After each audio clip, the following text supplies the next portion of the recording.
Lukisan prasejarah. Buton Tengah, negeri seribu gua.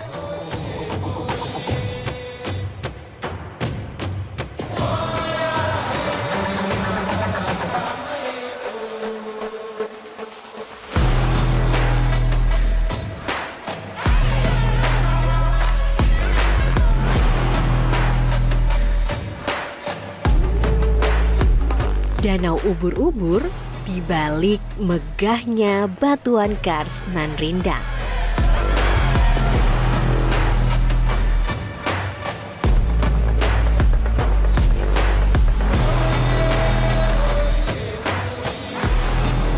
Pasir Timbul, Labunta.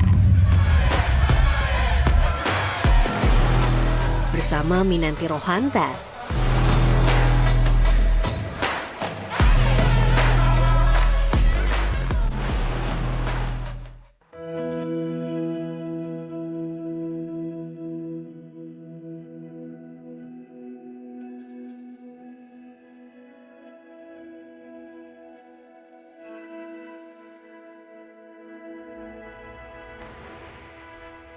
Destinasi wisata dengan pesona alam lainnya di Sulawesi Tenggara, yakni Pulau Muna. Dari Pulau Buton, travelers dapat menyeberang dengan kapal feri hanya dalam waktu sekitar 30 menit saja.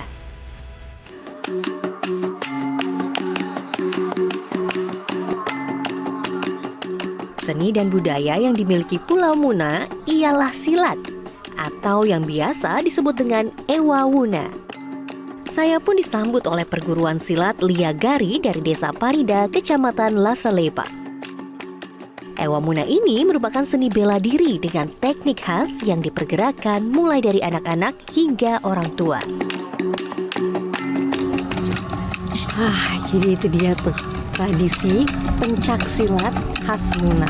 Jadi di sini tuh pertunjukannya tuh saat acara-acara tertentu saja, seperti pernikahan, lalu juga ada tradisi karya, ada juga syukuran, dan saya lihat juga nih di sini pemainnya tuh menggunakan senjata. Diiringi oleh musik rambu Wuna, silat ini memiliki kandungan spirit, kearifan lokal, hingga sikap hidup. Dalam berlatih, anak-anak membutuhkan waktu berbulan-bulan sampai mahir menguasai pergerakan silat. Saat sudah mahir, maka pelatih akan memberikan penguatan secara batiniah sebelum turun ke lapangan. Ewa Wuna ini kerap tampil dalam acara resmi ataupun proses adat.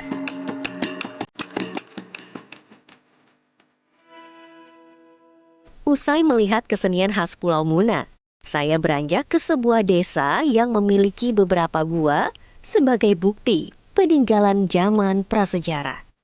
Desa Liang Kobori ini memiliki banyak gua dan juga ceruk. Saya akan ketemu sama sekdesnya untuk melihat ada apa di dalam gua tersebut. Dengan Pak Sekdes ya? Ya, diambil. Ya. Nama guanya apa yang ini, Pak? Ini gua Metanduno. Metanduno. Oke. Ya. Mau lihat-lihat ya Bu di dalam ya. Ayo, mari. Oke, siap.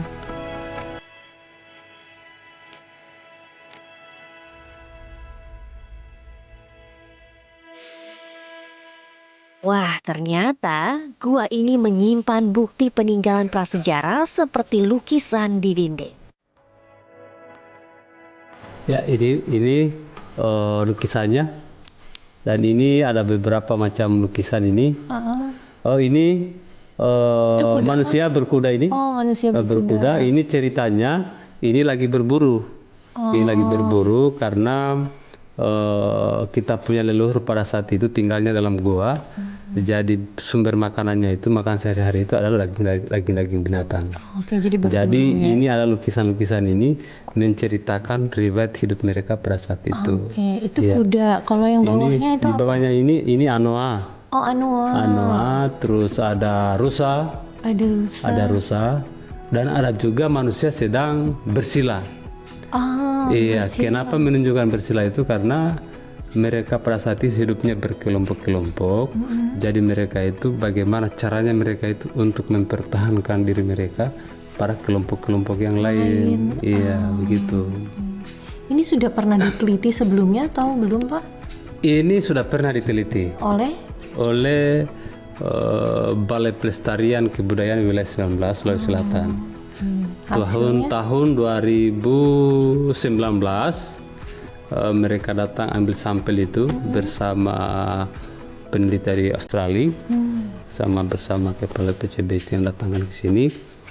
Dan hasilnya itu usia lukisan ini berapa? Sampai hari ini belum dipublikasikan secara umum lah. Tapi menurut informasi dari kepala BPK itu bahwa usia lukisan ini kira-kira sekitar 63.000 tahun yang lalu. Sudah lama sekali berarti ya. Sudah lama sekali, Bu. Sesuai dengan namanya, Metanduno memiliki arti hewan bertanduk, sehingga banyak lukisan hewan di gua ini.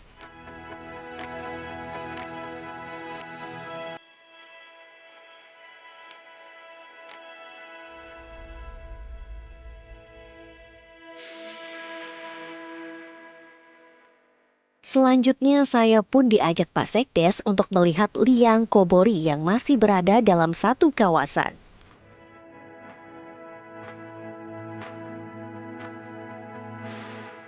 Jadi yang membedakan gua ini dengan Metanduno apa? Ya, salah satunya adalah ini terowongan ini masuk ke dalam ini, dan ini tembus ke sebelah sana. Jadi lewat di sini, jadi dalam ini ada ruang luas lagi dalam ini. Jadi setiap pengunjung bisa juga kita arahkan ke sini supaya melihat tentang keadaan dalam gua ini. Iya. Jadi ini memang menurut keyakinan leluhur memang kita, dan ini sebagai tempat kerajaan mereka pada saat itu. Kerajaan Purbakala. Iya, kerajaan Purbakala. Dan di dalam sana ada ruang khusus itu. Di situ ada ruang khusus sangat dan luas juga. Dan di situ kebanyakan masyarakat juga itu tempat ritual-ritual mereka pada saat itu, meminta keberkahan, keselamatan.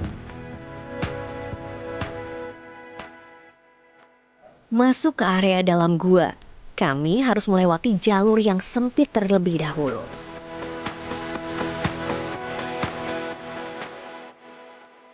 Ini tidak ada lukisan, tetapi sesuai dengan kepercayaan nenek moyang kita leluhur bahwa di dalam itu sebagai tempat perlindungan, tempat ritual untuk yang sering dilakukan sekarang ini. Karena memang seperti apa yang saya ceritakan tadi, bahwa ini adalah sebagai gua ini adalah tempat kerajaan mereka pada saat itu. Beginilah suasana ruang bawah tanah liang kobori. Hanya dinding batuan megah yang memiliki lubang-lubang. Dari titik kami berada ini, travelers dapat kembali berjalan sekitar 50 meter untuk menemukan titik keluar yang berbeda.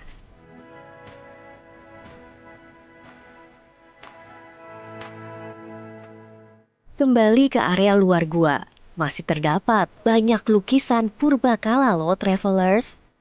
Menurut warga setempat, liang kobori memiliki arti gua berlukis. Wah, di sini lukisannya lebih kecil-kecil ya Pak ya? Iya, lebih kecil-kecil lukisannya. Ini perahu. Iya, ini perahu yang beda sendiri. Iya, perahu. Ini saya ngeliat kayak laba-laba bukan ya Pak? Yang sana memang itu semacam simbol ya. Oh, simbol. Simbol. Tapi seperti apa itu menandakan apa, kita juga belum tahu juga. Mungkin ahlinya lah yang lebih tahu lah ya. Untuk membuat lukisan tersebut, manusia prasejarah menggunakan racikan seperti tanah liat, darah hewan, lemak hewan, serta getah pohon. Selain gua prasejarah, Sulawesi Tenggara juga menyimpan gua dengan mata air. Seperti apa ya travelers? Jadi tetap di journey.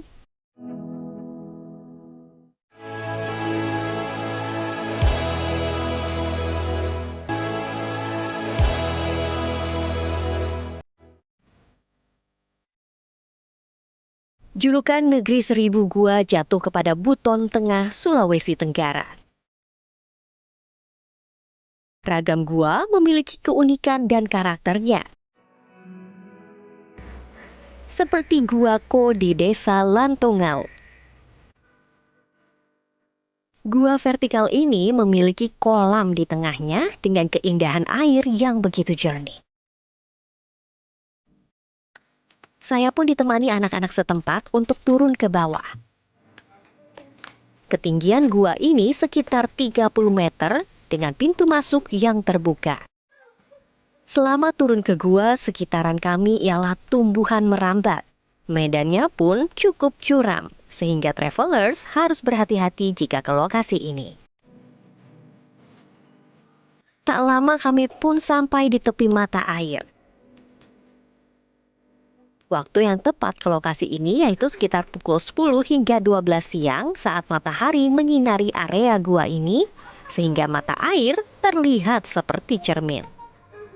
Namun karena masih pagi, saya melihat mata air dengan corak yang lebih gelap. Wah, gua aku ini bagus banget. Airnya juga jernih. Jadi luas gua ini sekitar 200 meter. Untuk mata airnya itu sekitar 80 meter dengan kedalaman 8 meter. Tapi setiap wisatawan yang kesini tidak diperbolehkan untuk berenang karena di sini ada mesin, jadi airnya diambil untuk sumber air bagi warga-warga sekitar sini. Gradasi warna air nan cantik membuat gua ini berkarakter. Melihat ke arah langit-langit, gua ini dipenuhi dengan stalaktit. Tetesan air pun masih mengalir, jatuh ke atas permukaan kolam.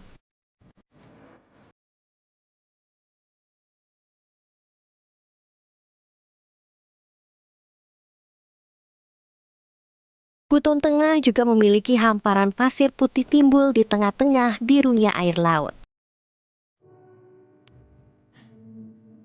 Untuk menuju ke Pasir Timbul, saya harus menggunakan perahu dari Kampung Nelayan Mawasangka selama sekitar 10 menit saja.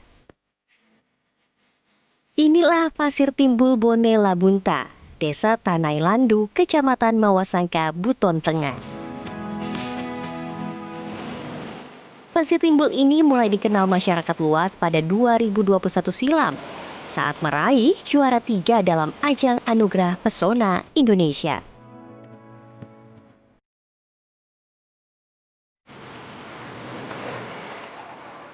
Di Indonesia tuh banyak sekali pasir timbul. Salah satunya di Sulawesi Tenggara, lebih tepatnya di Pulau Muna. Di sini pasir timbulnya itu memiliki panjang sekitar 100 meter. Waktu terbaik untuk sini pagi sampai siang hari karena airnya masih surut. Seperti belakang saya saat ini sudah agak pasang sedikit.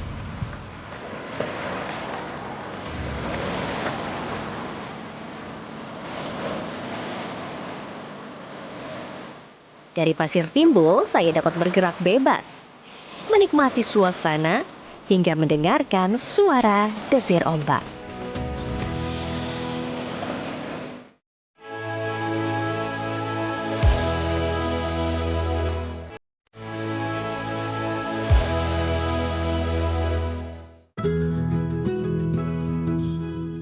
Pulau Muna memiliki beberapa danau dengan keeksotisannya masing-masing. Dimulai dari Danau Napabale. Karena bersebelahan dengan laut, danau ini merupakan danau air asin loh, travelers. Dengan menggunakan perahu, saya pun akan mengitari Danau Napabale dan melanjutkan perjalanan ke Danau Lohia.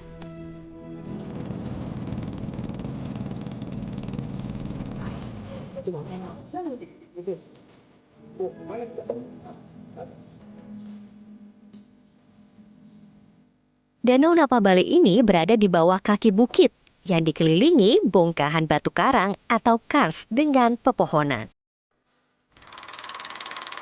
Selama di perahu, saya melihat bagan dari botol plastik, perumahan warga, hingga anak-anak yang memancing di tepi bongkahan batu kars. Nah, yang paling unik, kami melewati terowongan alami dari batuan kars. Terowongan ini memiliki panjang sekitar 30 meter dengan lebar sekitar 9 meter. Karena air sedang surut, jadi kami dapat melewatinya.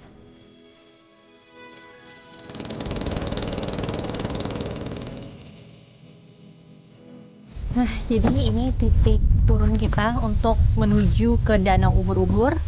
Kita harus trekking dulu, menembus hutan supaya bisa menemukan danau tersebut. Dan kita mau naik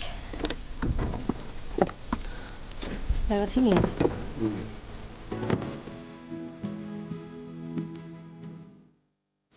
Akhirnya kami sampai ke tepian tebing. Dari sinilah perjalanan berat saya lalui untuk menuju Danau Ubur-Ubur Lohia.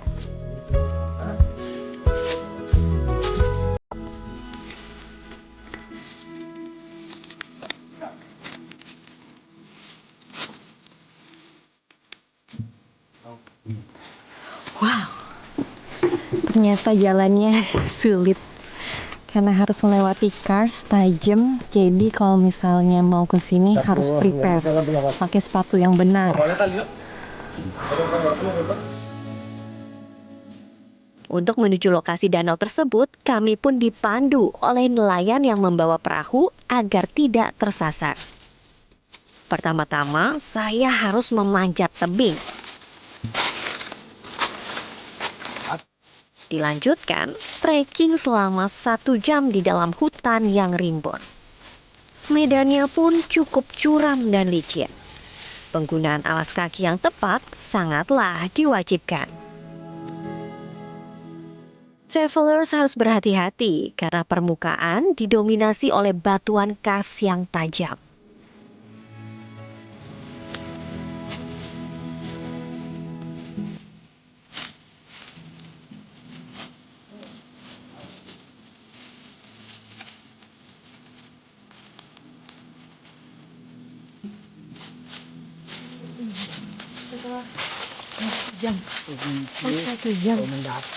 Satu jam akhirnya sampai.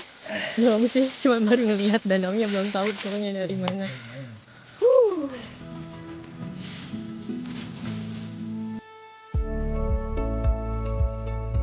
Sesampainya di Danau Lohia, saya pun masih harus melipir di pinggiran tebing untuk turun ke danau. Turunnya aja butuh perjuangan karena benar curam turun. Baru kita bisa berenang di sini. Tapi terlihat tuh ubur-uburnya ada di tengah. Jadi harus berenang dulu ke tengah.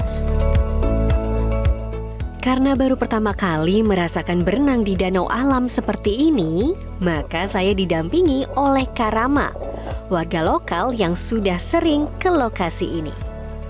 Mengarah ke kumpulan ubur-ubur, saya berenang sekitar 5 meter ke arah tengah. Di sini kami bebas untuk berenang dan berinteraksi bersama ubur-ubur. Namun yang harus diperhatikan, travelers tidak diperbolehkan menggunakan fins. Ubur-ubur air payo ini tidak menyengat ya travelers, sehingga aman untuk didekati.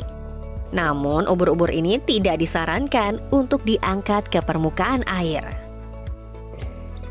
Akhirnya selesai juga berenang bersama ubur-ubur. Terima kasih untuk Karama yang telah mendampingi. Iya. Karama, di sini wisatawan tuh banyak atau enggak sebenarnya?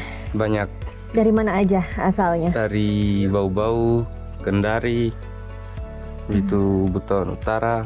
Oh, masih dari sekitar Sulawesi Tenggara ya? Iya. Kalau misalnya wisatawan asing, banyak juga nggak yang datang ke sini? Ya, tidak terlalu banyak. Tidak terlalu banyak, tapi Ya. ada juga ya yang Ya, sini. ada. Kalau untuk spot ubur-ubur sebenarnya di sini aja atau masih banyak titik kalau daerah sini? Masih banyak. Masih banyak, ada berapa kira-kira titik spot berenang bersama ubur-ubur? Ada 4. Wah, ada 4 titik. Jauh-jauh kah jaraknya? Ya, nggak terlalu.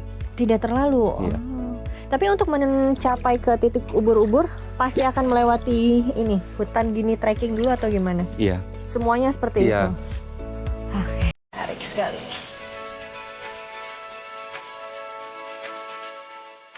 Danau ubur-ubur Lohia ini asri dan menawan. Untuk menjaga ekosistem ubur-ubur, travelers yang ingin berenang sebaiknya tidak melompat ke danau dan tidak menggunakan tabir surya.